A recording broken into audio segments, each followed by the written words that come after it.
नमस्कार, मैं हूं अनुपम। इस वक्त के बुलेटिन के साथ बीएसपी सुप्रीमो मायावती के 63वें जन्मदिन को बहुजन समाज पार्टी के कार्यकर्ता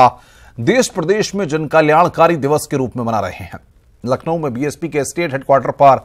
मायावती अपने जन्मदिन पर कुछ देर में प्रेस कॉन्फ्रेंस करेंगी। इस मौके पर बीएसपी की ब्लू बुक को विमोचित किया जाएगा। कहा जा रहा है कि सपा अध्यक्ष अखिलेश यादव भी मायावती के जन्मदिन के कार्यक्रम में शिरकत करने के लिए पहुंच रहे हैं। तो बहन जी का 63वां जन्मदिन आज, और अब से थोड़ी देर बाद 11 बजे का वक्त मुकर्रर किया गया है। 11 बजे यानी कि अब से थोड़ी ही देर बाद मायावती वहां पर पत्रकारों से बातचीत करेंगी, प्रेस कॉन्फ्रेंस करेंगी और ब्लू बुक जारी करेंगी। पहली बार प्रदेश के बाहर के दूसरी पार्टी के नेताओं को भी निमंत्रण दिया गया है। और बातचीत करने के लिए अलाउद्दीन हमारे साथ जुड़ रहे हैं। अलाउद्दीन, मायावती मीडिया से रूबरू होंगी, जन्मदिन का मौका है, क्या कुछ खास दिख रहा है वहां पर?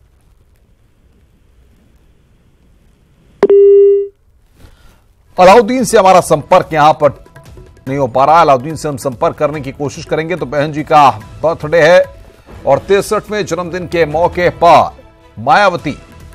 ब्लू बुक यहां पर जारी करेंगी। तमाम वीवीआईपी लोगों को आमंत्रित किया गया है। बहन जी के बर्थडे के मौके पर अखिलेश यादव भी जन्मदिन की बधाई देने के लिए मायावती के पास जाएंगे, मुलाकात कर सकते हैं।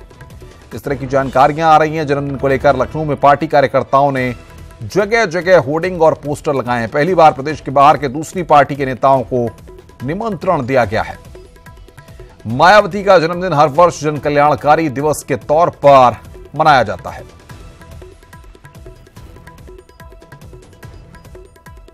तो अब से थोड़ी देर बाद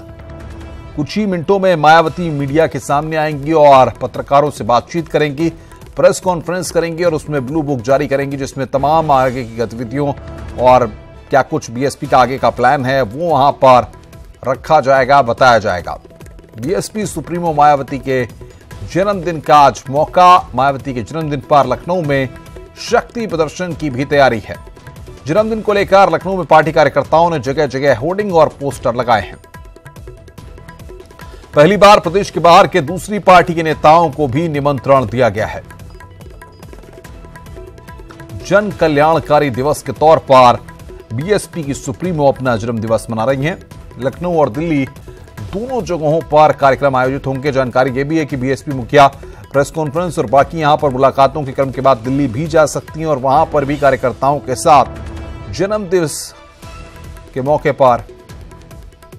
आज सेलिब्रेशन हो सकता है। बातचीत करने के लिए हमारे पॉलिटिकल एडिटर मनमोहन राय जी हमारे साथ जुड़े हुए हैं। मनमोहन जी, सियासी उथल पुथल के इस दौर में मायावती का जन्मदिन आज,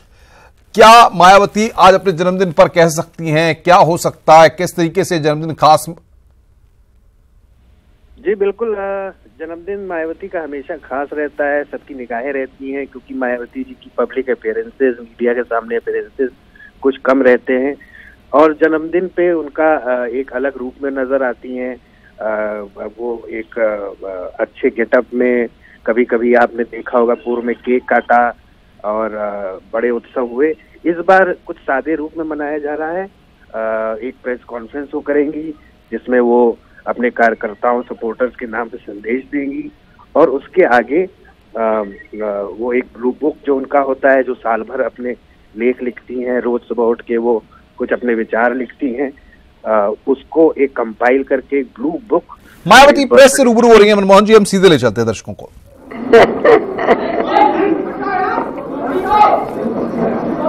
मेरे ख्याल में इनको किनारे कर दो वही।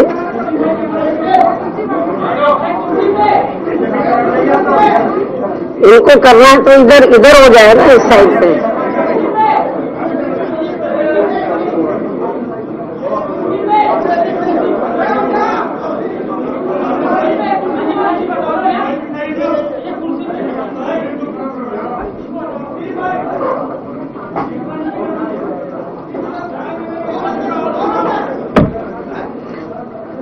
इनको थोड़ा सा इधर को कर देना चाहिए मेरे यहाँ।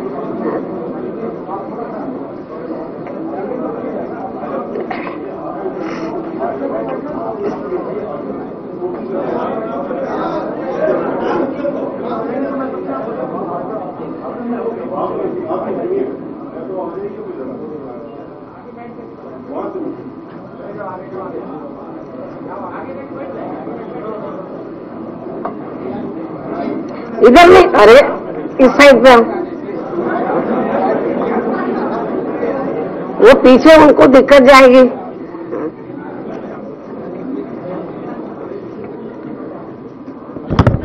मीडिया बंधुओं,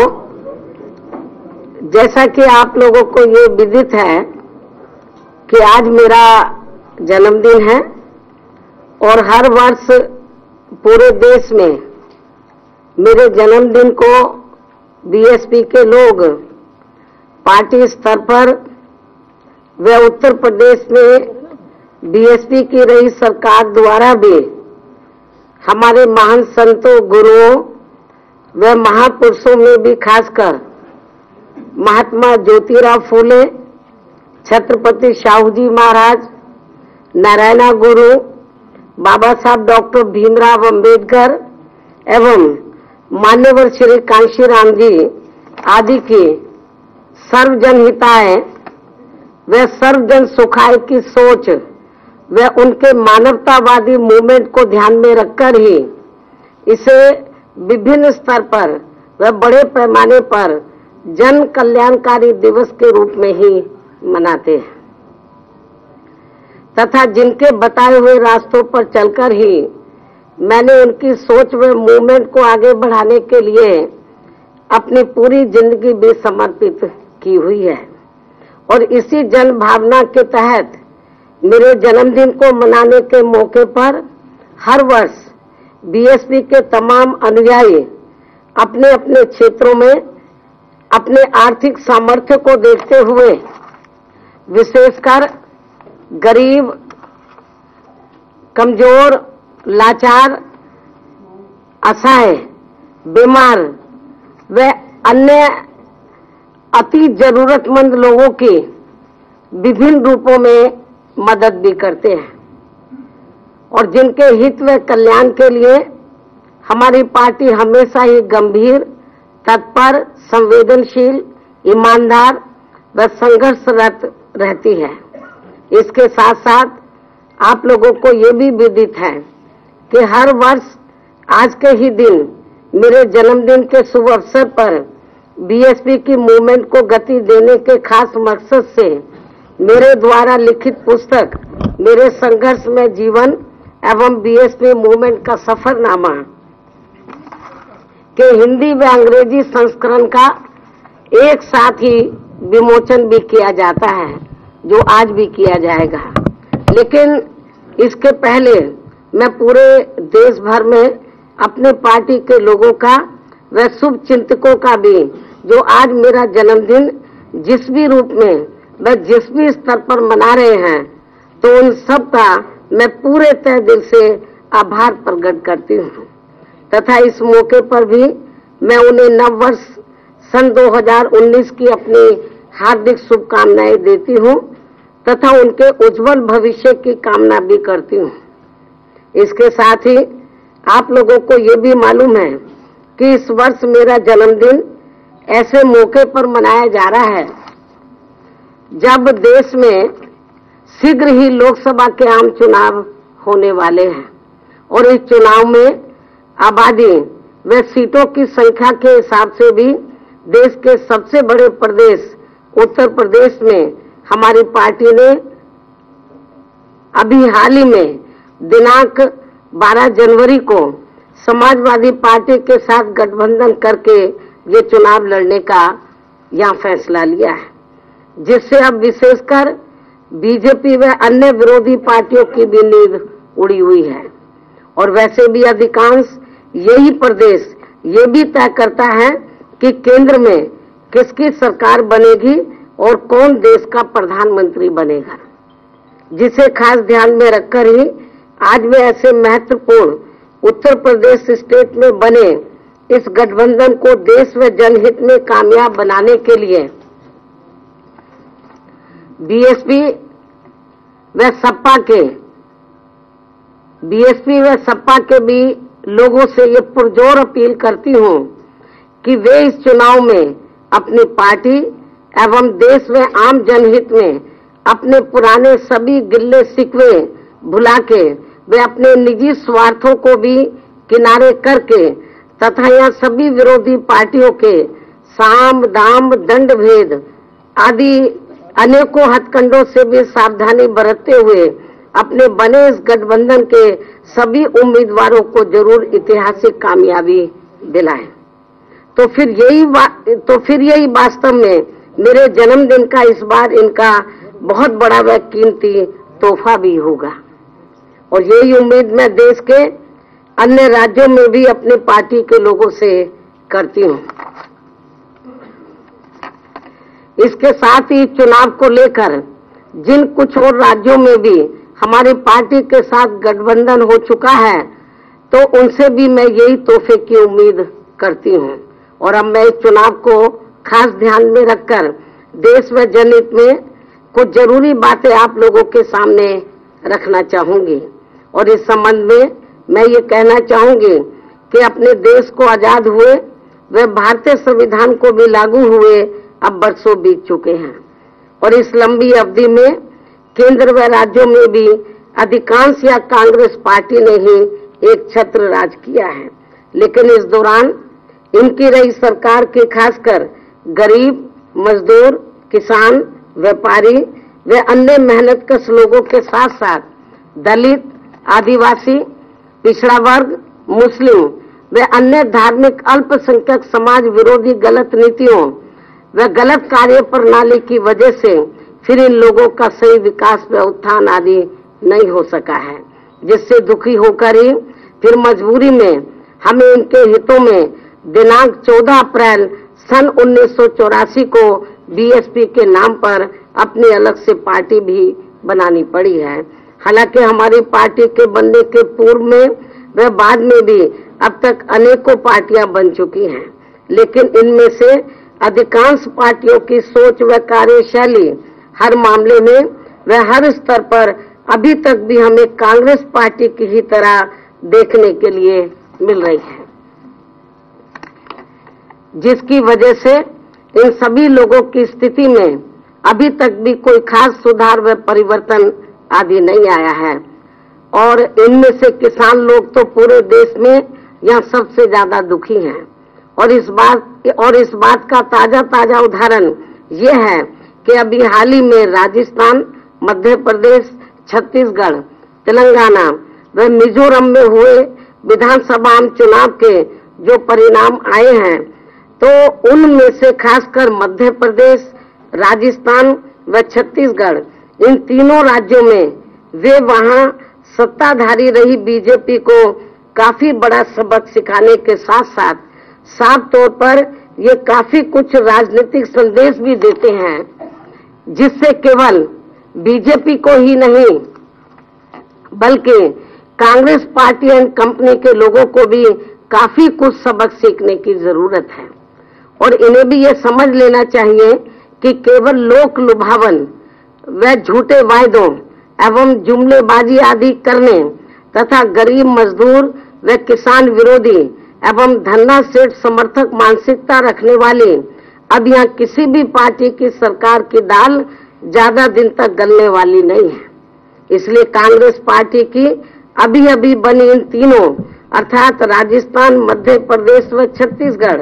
राज्यों की सरकारों पर तत्काल ही उंगली उठनी शुरू भी हो गई है। और इनकी सरकारों की मंशा के संबंध में वहां पहला सवाल ये उठ खड़ा हुआ है कि कांग्रेस पार्टी की यहाँ बनी इन नई सरकारों ने किसानों की कर्ज माफी की सीमा दिनांक 31 मार्च 2018 की यानी कि 9 महीने पहले की तिथि क्यों निर्धारित की गई है। अर्थात इन्होंने ये सीमा दिनांक 17 दिसंबर सन 2018 की जब इनकी नई सरकार बनी है तब तक के कर्ज माफी की सीमा क्यों नहीं रखी गई है। इसके साथ ही इन्होंने जिन सख्त शर्तों के आधार पर किसानों का केवल 2 लाख रुपए तक का ही कर्जा माफ करने की जो बात कही है, तो उससे यहाँ किसानों को इस मामले में कोई खास लाभ मिलने वाला नहीं है। और वैसे भी किसानों के कर्ज को लेकर जमीनी हकीकत ये है कि पूरे देश में छोटे व मझोले तथा बटाई पर खेती करने वाले भूमिहीन किसान जो यहाँ सबसे ज्यादा कर्ज के बोझ में दबे हुए हैं, तो ये लोग कर्जा लेने को लेकर आए दिन नए नए बने सख्त नियमों व कानूनों से तंग आकर सरकारी व सहकारी बैंकों आदि से कर्जा बहुत कम लेते हैं, बल्कि वास्तव में ये लोग लगभग 70% कर्जा फिर मजबूरी में काफी अधिक ब्याज पर अपने गांव व इलाके के ही बड़े बड़े साहूकारों व धन्ना सेठों से ही लेते हैं, जिनकी कर्ज माफी के लिए केंद्र व किसी भी राज्य के सरकार ने अभी तक भी कोई नीति नहीं बनाई है। जो इस समय ये लोग हमें सबसे ज्यादा परेशान नजर आते हैं, जिनकी भी कर्ज माफी के लिए केंद्र व राज्य सरकारों को कुछ न कुछ ठोस नीति जरूर बनानी चाहिए, वरना इन 70% के करीब किसानों को कभी भी यहाँ अपने कर्जे से मुक्ति मिलने वाली नहीं है। और इतना ही नहीं, बल्कि जो किसान लोग केवल सरकारी व सहकारी बैंकों आदि से ही कर्जा लेते हैं, तो उनके मात्र थोड़े से कर्ज को माफ करने से इनको पूरे तौर से कर्ज से मुक्ति मिलने वाली नहीं है, बल्कि सही मायने में इनके हितों में सरकार को इन्हें एक बार इनकी पूरी कर्ज राशि को ही माफ करने के लिए जरूरी कदम उठाने होंगे, वरना ऐसा ना किए जाने पर फिर यहाँ कर्जदार किसानों की मुश्किलें कभी भी खत्म होने वाली नहीं है और फिर आए दिन पूरे देश में कोई ना कोई किसान यहाँ आत्महत्या जरूर करता रहेगा। इसके साथ ही किसानों के हितों को लेकर यहाँ हमारी पार्टी का ये भी कहना है कि किसानों के एक बार सभी कर्जे माफ किए जाने के साथ साथ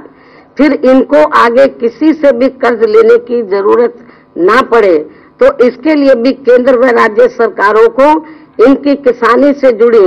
सभी समस्याओं को दूर करने व खासकर इनके सभी फसलों का इन्हें समय से व पूरा उचित दाम मिल सके, तो इन मामलों में भी इनको अपनी सरकारों की कुछ न कुछ ठोस व प्रभावशाली व स्थायी नीति जरूर बनानी होगी। हालांकि इस संबंध में पूरे देश के किसानों का ये कहना है कि केंद्र की सरकार यदि स्वामीनाथन आयोग की सिफारिशों को पूरे तौर पर मानकर व उस पर पूरी ईमानदारी से अमल करती है, तो फिर खेती व किसानी आदि से जुड़ी इस गंभीर समस्या का संतोषजनक समाधान जरूर निकल सकता है, जिस पर केंद्र व राज्य सरकारों को आपस में मिलकर पूरी गंभीरता के साथ अवश्य ही विचार विमर्श करके इस मामले में एक दीर्घकालीन राष्ट्र नीति बनाने की जरूरत है, जो कि ये किसानों की खास मांग भी है, जिससे हमारी पार्टी पूरे तौर से सहमत भी है। इनके अलावा पूरे देश में खासकर दलित, आदिवासी, पिछड़ा वर्ग, मुस्लिम व अन्य धार्मिक अल्पसंख्यक समाज के जो लोग भूमिहीन हैं और दूसरों की जमीन पर भी खेती नहीं करते हैं और वे इसके स्थान पर अन्य और छोटे मोटे कार्य करते हैं, जिनको करने के लिए इन्हें भी थोड़ा बहुत कर्जा लेना पड़ता है, लेकिन इनकी कर्ज माफी के लिए भी केंद्र व राज्य सरकारें अभी तक हमें बिल्कुल भी गंभीर नजर नहीं आती हैं, जबकि किसानों के साथ साथ इन वर्गों के मामले में भी उत्तर प्रदेश में हमारी रही सरकार ने अनेकों ठोस कदम उठाए हैं। और इतना ही नहीं, बल्कि वर्तमान केंद्र की भाजपा सरकार द्वारा इनकी बिना पूरी तैयारी के वे काफी जल्दबाजी में इनके खासकर नोटबंदी व जीएसटी के लिए गए फैसले से तो अब यहाँ इन लोगों की और भी ज्यादा दयनीय स्थिति हो गई है और इससे देश की अर्थव्यवस्था पर भी अभी भी काफी बुरा प्रभाव पड़ रहा है। ऐसी स्थिति में इन सभी लोगों का हित इन पार्टियों की सरकारों में पूरी तरह से सुरक्षित ना तो पहले रहा है और ना ही आगे कभी रहने वाला है, क्योंकि इनकी नीतियां व कार्यक्रम आदि दिखाने के लिए चाहे जैसे भी लगते हों, लेकिन इनका असली लाभ अंत में फिर देश के मुट्ठी भर बड़े बड़े पूंजीपतियों व धन्ना सेठों को ही उनका कर्ज उतारने के लिए पहुंचाया जाता है। जबकि हमारी पार्टी बीएसपी धन्ना सेठों की कभी गुलामी नहीं करती है और इसलिए बीएसपी का रिकॉर्ड व इतिहास इस मामले में शुरू से ही काफी साफ सुथरा व पाक साफ रहा है, जो कि ये सर्वविदित भी है। इसके साथ ही रक्षा सौदों के संबंध में भी हमारी पार्टी का ये कहना है कि देश के व्यापक हित में तो यही बेहतर होगा कि केंद्र की सरकार अपने सहयोगी पार्टियों के साथ साथ देश की प्रमुख विपक्षी पार्टियों को भी विश्वास में लेकर देश की सुरक्षा संबंधी अहम जरूरतों को ध्यान में रखकर सैन्य व अन्य रक्षा सौदों की खरीद फरोख्त के मामले में एक दीर्घकालीन व पारदर्शी नीति तैयार करें और फिर उस पर पूरी ईमानदारी से अमल करें, ताकि रक्षा खरीदों में भ्रष्टाचार संबंधी जनता की धारणाओं व आशंकाओं को और खासकर बोफोर्स और राफेल जैसे आरोपों प्रत्यय आरोपों से तथा पार्टी व देश की छवि धूमिल होने के साथ साथ इन मामलों में कोर्ट कचहरी आदि में भी जाने से बचा जा सके। इसके साथ साथ यहाँ मैं ये भी कहना चाहूंगी कि खासकर बीजेपी व इनके आरएसएस एवं अन्य और सभी संकीर्ण व जातिवादी संगठनों ने पूरे देश में न केवल धर्म के नाम पर राजनीति करने की लगातार यह गलत कोशिश की है, बल्कि इन्होंने उन तत्वों को भी काफी बढ़ावा दिया है जिन्होंने इंसानों के बाद अब देवी देवताओं को भी अपनी घिनौनी राजनीति का शिकार बनाकर उन्हें जातियों में बांटने का भी प्रयास किया है, जिसका ही परिणाम है कि आज बीजेपी के लोग आए दिन भगवान को अपनी अपनी जाति का बताने की होड़ में लगे हुए हैं। ये अति दुखद व काफी दुर्भाग्यपूर्ण स्थिति है। और तो और इन्होंने अब चुनाव के समय में एक सोची समझी रणनीति के तहत मुसलमानों के जुम्मा की सामूहिक नमाज पढ़ने के संबंध में भी सरकारी मशीनरी का दुरुपयोग करना शुरू कर दिया है। इसके साथ ही अब ये लोग पिछले कुछ समय से अपने राजनीतिक स्वार्थ में अपने विरोधियों के विरुद्ध सीबीआई व अन्य और जांच एजेंसियों एवं संवैधानिक संस्थानों आदि का भी काफी ज्यादा द्वेषपूर्ण दुरुपयोग कर रहे हैं, और जिसका ताजा उदाहरण सपा अध्यक्ष श्री अखिलेश यादव का आप लोगों के सामने मौजूद है, जो अति निंदनीय के साथ साथ अति दुर्भाग्यपूर्ण भी है। इस प्रकार से बीजेपी का ये सब राजनीतिक षड्यंत्र पूरी तरह से देश के सामने है, और खासकर उत्तर प्रदेश में तो बीजेपी सरकार का हर काम अभी तक यहाँ काफी ज्यादा निराला व अति विवादास्पद ही साबित हो रहा है। और इनकी ये सरकार यहाँ अपराध नियंत्रण व कानून व्यवस्था तथा जनहित व विकास की अपनी संवैधानिक जिम्मेवारी को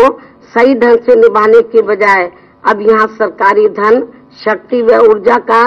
ऐसी जगह ज्यादा इस्तेमाल कर रही है जहाँ जनहित व जन कल्याण की संभावनाएं तो काफी सीमित है, लेकिन भ्रष्टाचार की संभावनाएं पूरी व काफी ज्यादा है। देश में विशेषकर उत्तर प्रदेश की करोड़ों मेहनत का शाम जनता अब इन बातों को काफी अच्छी तरह से समझती है। और इतना ही नहीं, बल्कि केंद्र में इनकी पूर्ण बहुमत वाली बीजेपी सरकार की खासकर चुनावी वायदा खिलाफी के साथ साथ इनके अहंकारी व तानाशाही रवैये एवं गरीब, मजदूर, किसान व आम जन विरोधी नीतियों तथा गलत व भ्रष्ट कार्य प्रणाली के मामले इतने ज्यादा आम हैं कि इनकी पूरी सरकार व इनके शीर्ष नेतृत्व को अब संसद में तथा संसद के बाहर सड़कों पर भी हर जगह केवल अपनी सफाई व स्पष्टीकरण देते रहने में ही काफी समय बीत रहा है, जो काफी हद तक इनके पतन होने की पराकाष्ठा को भी दर्शाता है। ऐसी स्थिति में बीजेपी के लाख ना चाहने के बावजूद भी अब इनकी घोर चुनावी वायदा खिलाफी वास्तव में ये असली चुनावी मुद्दा बन गई है, जो काफी खामोशी से अपना काम करती चली जा रही है। और इस मामले में इन्होंने रोजगार, महंगाई,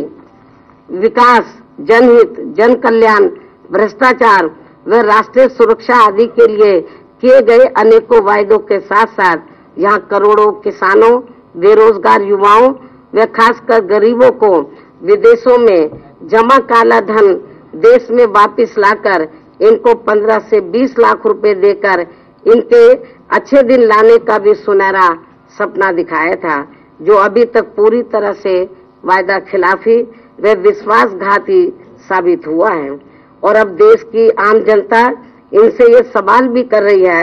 कि ये लोग वे बातें क्यों करते हैं जो करते नहीं है, जो कर ही नहीं सकते हैं। लेकिन यहाँ खास ध्यान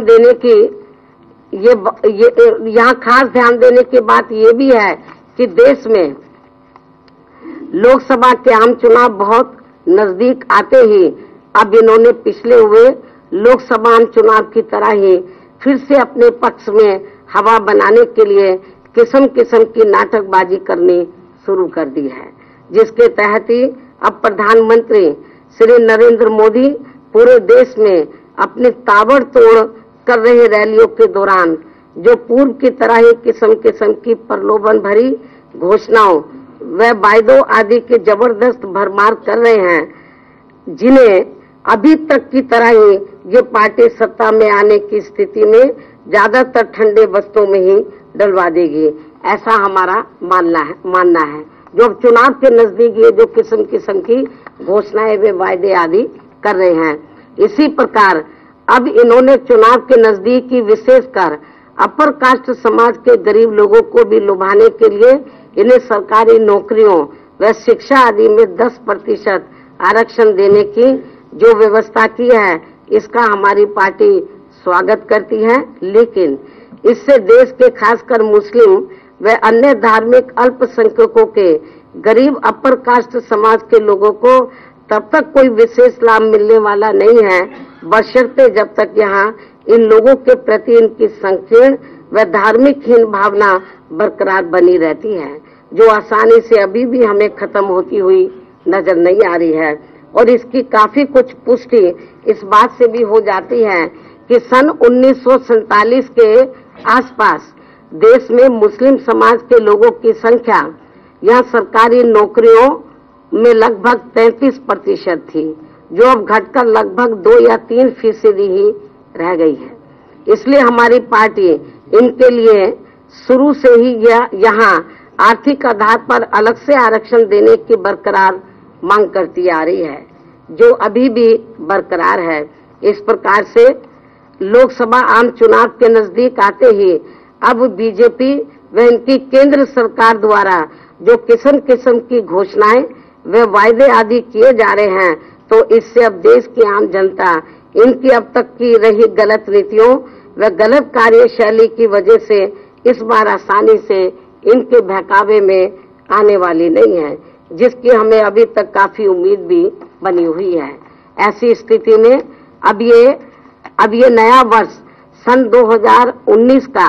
देश के सभी धर्मों व वर्गों के साथ साथ खासकर उनके समस्त गरीबों, मजदूरों, किसानों व अन्य मेहनतकश लोगों के लिए एक ऐसी उम्मीद लेकर आ रहा है, जिसमें इस बात की प्रबल संभावना बनी हुई है कि देश में इस बार होने वाले लोकसभा आम चुनाव के बाद केवल मुट्ठी भर बड़े बड़े पूंजीपतियों व धन्ना सेठों के हितों की रखवाली करने वाली तथा कमजोर व उपेक्षित एवं गरीब व किसान विरोधी पार्टी का अब यहाँ राज जरूर समाप्त होगा, जिसका देश की आम जनता को अब काफी बेसब्री से इंतजार भी है।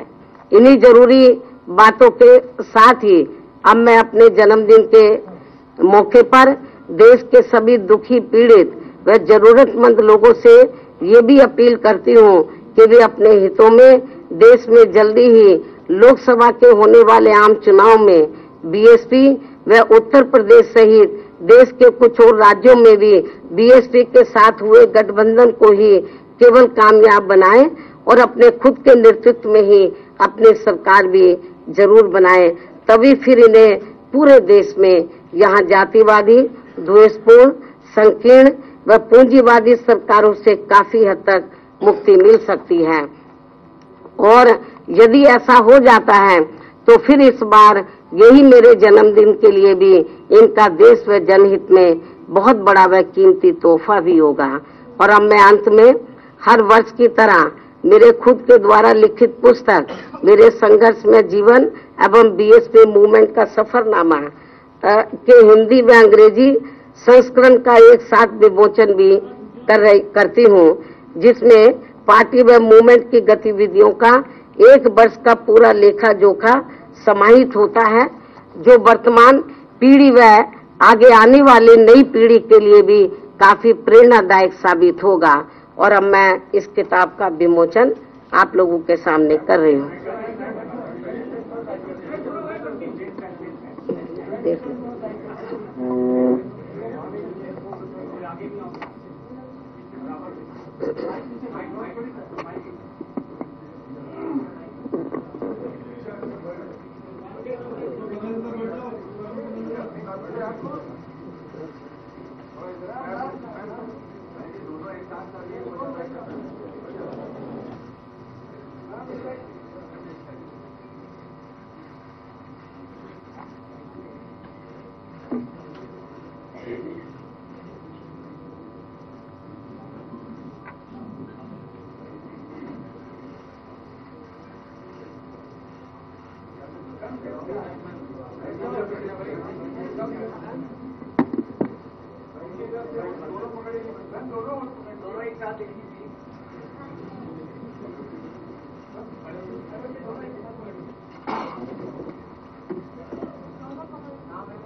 मैं अपने हाथ को तकलीफ क्यों दूं?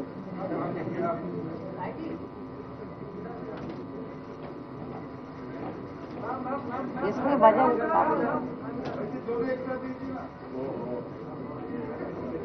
ये होगी दोनों एक साथ।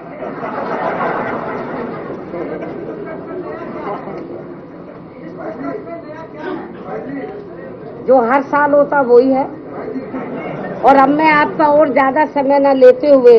आप सभी से मेरे जन्मदिन का केक व लंच आदि लेने के विशेष आग्रह के साथ ही अपनी बात यही समाप्त करती हूँ। धन्यवाद।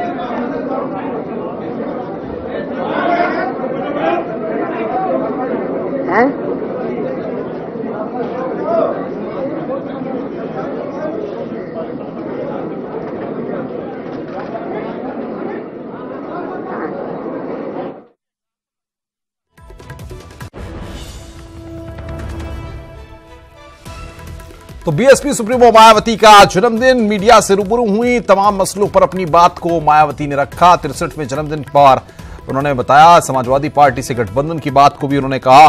कि ये गठबंधन है, और लोकसभा चुनाव का भी उन्होंने जिक्र किया। तो साथ ही साथ ब्लू बुक का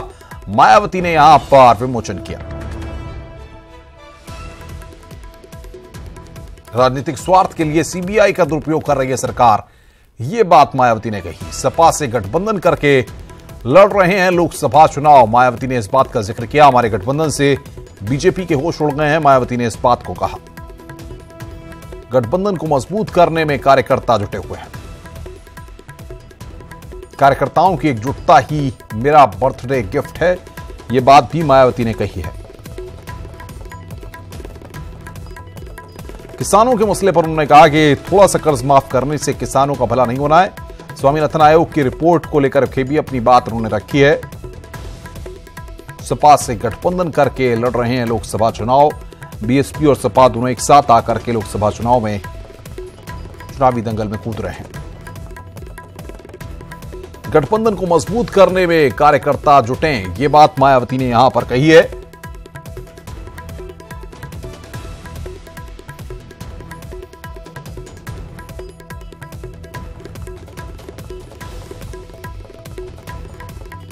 और बातचीत करने के लिए अलाउद्दीन हमारे साथ सीधे जुड़ रहे हैं। अलाउद्दीन, जिस तरीके से बहन जी ने यहां पर अपने जन्मदिन के मौके पर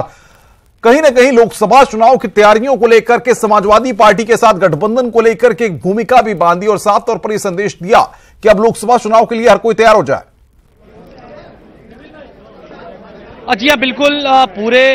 जन्मदिन के मौके पर जो उनकी प्रेस कॉन्फ्रेंस थी उसमें साफ तौर से मैसेज दिया गया है कि चुनाव को तमाम लोग तैयार हो जाएं। खासतौर से उन्होंने अपने कार्यकर्ताओं, पदाधिकारियों, नेताओं से अपील की है कि समाजवादी पार्टी के साथ जो गठबंधन बना है वो गठबंधन बहुत सोच समझ करके लिया गया है, क्योंकि जिस तरह के हालात पूरे देश में बने रहे, खासतौर से जिस तबके का वो ताल्लुक रखती हैं और जिनके लिए वो काम करती हैं, उनकी बेहतरी के लिए अभी तक कोई कदम नहीं उठ पा रहा था। तो ऐसे में कुल मिलाकर के मायावती ने बाद में जो ब्लू बुक का 14वां वॉल्यूम भी जारी किया है, उसमें साफ तौर से देश भर में जो घटनाएं हुई हैं उनका जिक्र उसमें किया गया है। साथ ही इस बात का जिक्र किया गया है कि आजादी के बाद वो लोग नौकरियों में कितना थे, उसके बाद जो है सन 1990 के दशक के बाद यानी सन 84 में जब पार्टी बनी उसके बाद जो है नौकरियों में क्या बढ़ोतरी हुई, उनके सामने परेशानियां क्या आई, उसको हल करने के लिए उनकी पार्टी क्या कर रही थी। तो इन तमाम बिंदुओं पर उन्होंने जो है विस्तार से अपने विचार रखे। कुल आधे घंटे तक धारा प्रवाह मायावती बोली हैं। अखिलेश यादव को लेकर के भी उन्होंने अपना जो मत उन्होंने जाहिर किया था 7 जनवरी को, उसको फिर से दोहराया है कि उनको बेजा भारतीय जनता पार्टी सीबीआई के जरिए से परेशान कर रही। तो कुल मिलाकर के मायावती ने अपने जन्मदिन के बहाने से अपने कार्यकर्ताओं को एक मैसेज दिया है। साथ ही इस बात का भी मैसेज देने की उन्होंने कोशिश की है कि जो गठबंधन बना है उसको जमीन पर कार्यकर्ता अपने साथ लेकर के चले, और खासतौर से जो 19 का चुनाव है उसका बिगुल जो है बच चुका है। उन्होंने किसानों, गरीबों, जीएसटी के मुद्दे पर भी अपनी तमाम राय रखी। इससे पहले भी जीएसटी पर उन्होंने खुल करके जो राय रखी थी वो तमाम बातें उन्होंने रखी। हाँ, नई बात एक जरा सी ये रही कि अल्पसंख्यक समाज में खासतौर से उन्होंने अपने पूरे प्रेस कॉन्फ्रेंस में स्पीच के दौरान कम से कम 3 से 4 बार मुस्लिम वर्ग का भी नाम लिया। तो ऐसे में जो आज का दिन रहा है वो खासतौर से सियासी ही उसको आप कह सकते हैं, क्योंकि जन्मदिन इससे पहले भी उनका मनाया जाता रहा है, लेकिन इस बार का जन्मदिन इसलिए ज्यादा खास हो जाता है क्योंकि इस बार देश में जो है चुनाव का माहौल है, और 25 सालों के बाद ऐसा पहली बार हुआ है कि 2 मेजर उत्तर प्रदेश की पार्टियों में गठबंधन हुआ है 12 तारीख को। उस गठबंधन को जमीन तक ले जाना है, उनको एक मैसेज भी देना है, और खासतौर से बहुत सारे लोग इस बात को जो है मानने के लिए तैयार नहीं थे कि जो लोग 25 साल तक दूर रहे हो एकाएक को कैसे पास आ जाएंगे, खासतौर से उनके कार्यकर्ता। लेकिन इन तमाम बिंदुओं पर अखिलेश यादव ने 12 तारीख को प्रेस कॉन्फ्रेंस में इस बात को साफ कर दिया था कि मेरा सम्मान जो करता है वो बहन जी का भी सम्मान करे, अगर कोई उनका अपमान करता है तो मेरा निजी अपमान होगा। तो कुल मिला करके आज का जन्मदिन ब्लू बुक जरूर जारी हुआ, जन कल्याणकारी दिवस के रूप में आज का दिन बीएसपी के कार्यकर्ता मना रहे हैं, लेकिन पूरा दिन जो है आज का सियासी रहेगा। आपसे कुछ देर बाद अखिलेश यादव जो कि उत्तर प्रदेश के पूर्व मुख्यमंत्री सपा के मुखिया हैं, वो भी 12:30 बजे यहां पर आने वाले हैं बहन जी से मुलाकात करने के लिए, उनको बधाई देने के लिए। बिल्कुल अलाउद्दीन, नजर बना के रखिए, आगे भी हम आपसे अपडेट लेते रहेंगे। अलाउद्दीन हमारे संवाददाता लखनऊ में मायावती की प्रेस कॉन्फ्रेंस में मौजूद थे और वहां से अपडेट दे रहे थे। तो मायावती ने प्रेस कॉन्फ्रेंस की और हर बात को अपने लोगों तक पहुंचाने की कोशिश की है।